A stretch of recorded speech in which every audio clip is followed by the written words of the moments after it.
Independent regulatory agencies like the Federal Trade Commission and the Securities and Exchange Commission have come under more scrutiny given a recent Trump executive order intended to make them more accountable to the politics of the president.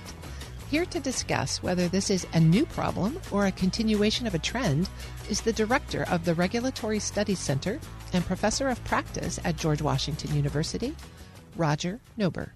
Professor Nober, thank you for joining me. Well, thank you for having me. Let's start with a brief history of independent regulatory agencies. What are they and why are they important? Independent regulatory agencies go back 140 years to the latter half of the 19th century. And they were formed to try to insulate policymaking from political influence. And the very first one that was formed was the Interstate Commerce Commission, which was in 1882. I was ultimately the chairman of the successor agency to that almost 130 years later. But it was formed because the theory behind it was that you would have agencies that were a step removed from direct political influence. So you would have leaders who were of a party, and they were appointed by the president, confirmed by the Senate, but that they would be for a term of years. So they wouldn't be directly hired and fired by the president in real time, as it were, and that the body would be made up of it would be a multi-member agency of different parties, and they would, by vote, take policy measures and make policy.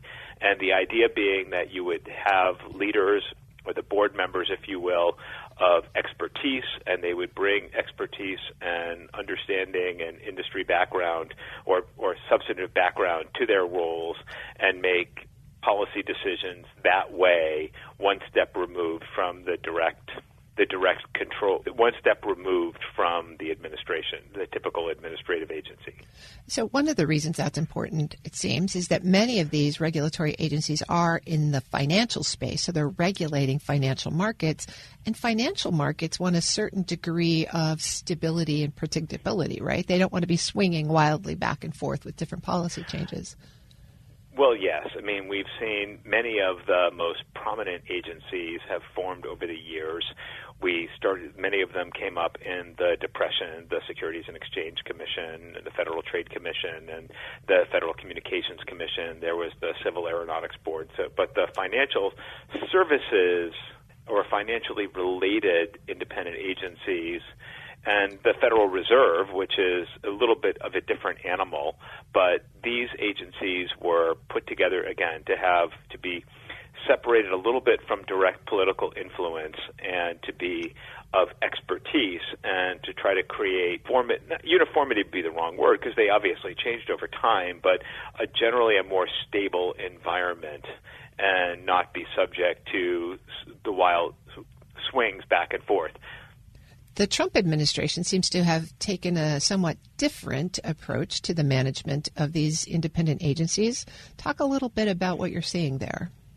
I guess what I would say is that you can't look at this just in a vacuum and recognize that over the last couple of administrations, independent agency actions and all administrative actions have grown more significant and have had a greater impact and have been more controversial would be the wrong word because they can take controversial ones all the time, but have tried to use their jurisdiction to achieve certain ends. And so you saw in the financial services space, for example, the SEC pass, very, very far-reaching rules and regulations on financial disclosure of climate risks, which you may or may not agree with as being a significant risk, but was a significant change from the way that the SEC would normally look at disclosure risks, for example. So over time, you saw the Federal Trade Commission begin to try to discourage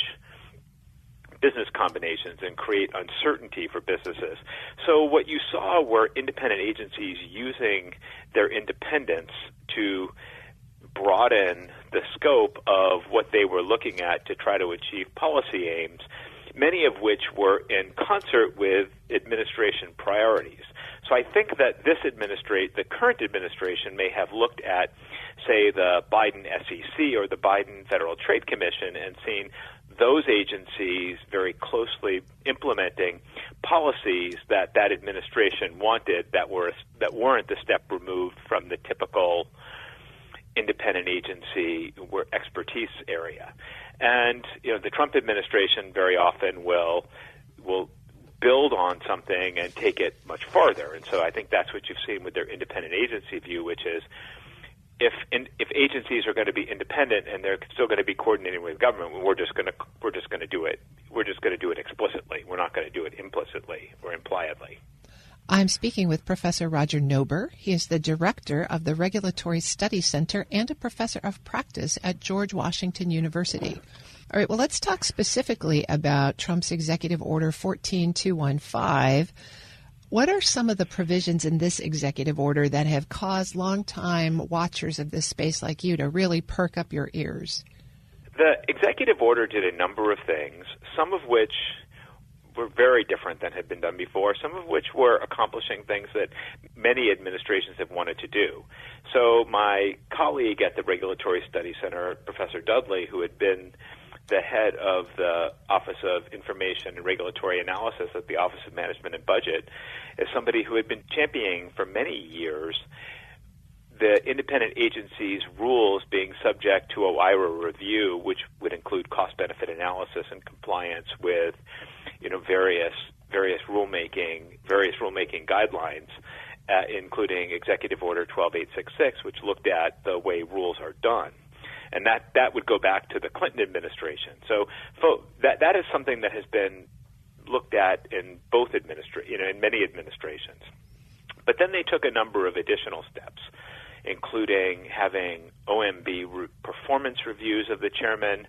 They required the agencies to have a White House liaison. The executive order had budget reviews of the agency's budget requests, and it took a very interesting provision which said that the agencies can't take a position in court contrary to that of the president or the attorney general.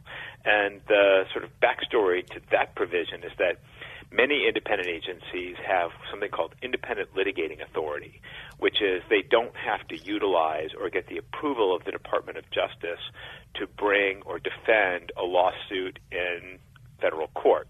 And you contrast that with a cabinet agency, with what I call cabinet agencies, those that have the leaders in the cabinet or are directly hired and fired by the president at will.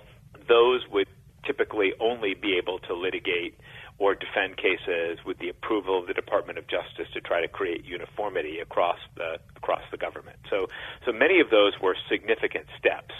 So some aspects of this executive order are already playing out in the courts, where the president has fired the chairs of some of the independent commissions, and it's also playing out in practice. What are you seeing on the ground? Well, and I'm glad you mentioned that. One of the things that this administration has done, not expressly in the executive order, but it did just as I think a way of raising the question and having the courts review it, is typically when you are selected by an administration to be in an independent agency, you are confirmed by the Senate for a term of years, and you typically, not always, but typically can only be removed from your 5-year term for cause. And meaning you've violated the law, you've cheated the government, you've been bribed, something like that. And that's a principle that goes back to the 1930s. And the Trump administration and the Trump administration legal experts believe that's wrong, as do several of the justices on the Supreme Court. So they fired a couple of the agency heads to force a lawsuit on those matters, and we will see what the Supreme Court says. You'll sometimes see an incredibly arcane precedent called Humphrey's Executor, which has to do with whether or not the heads of agencies can be directly hired and fired by the president as opposed to just replaced when their terms are up or when they decide to leave. And then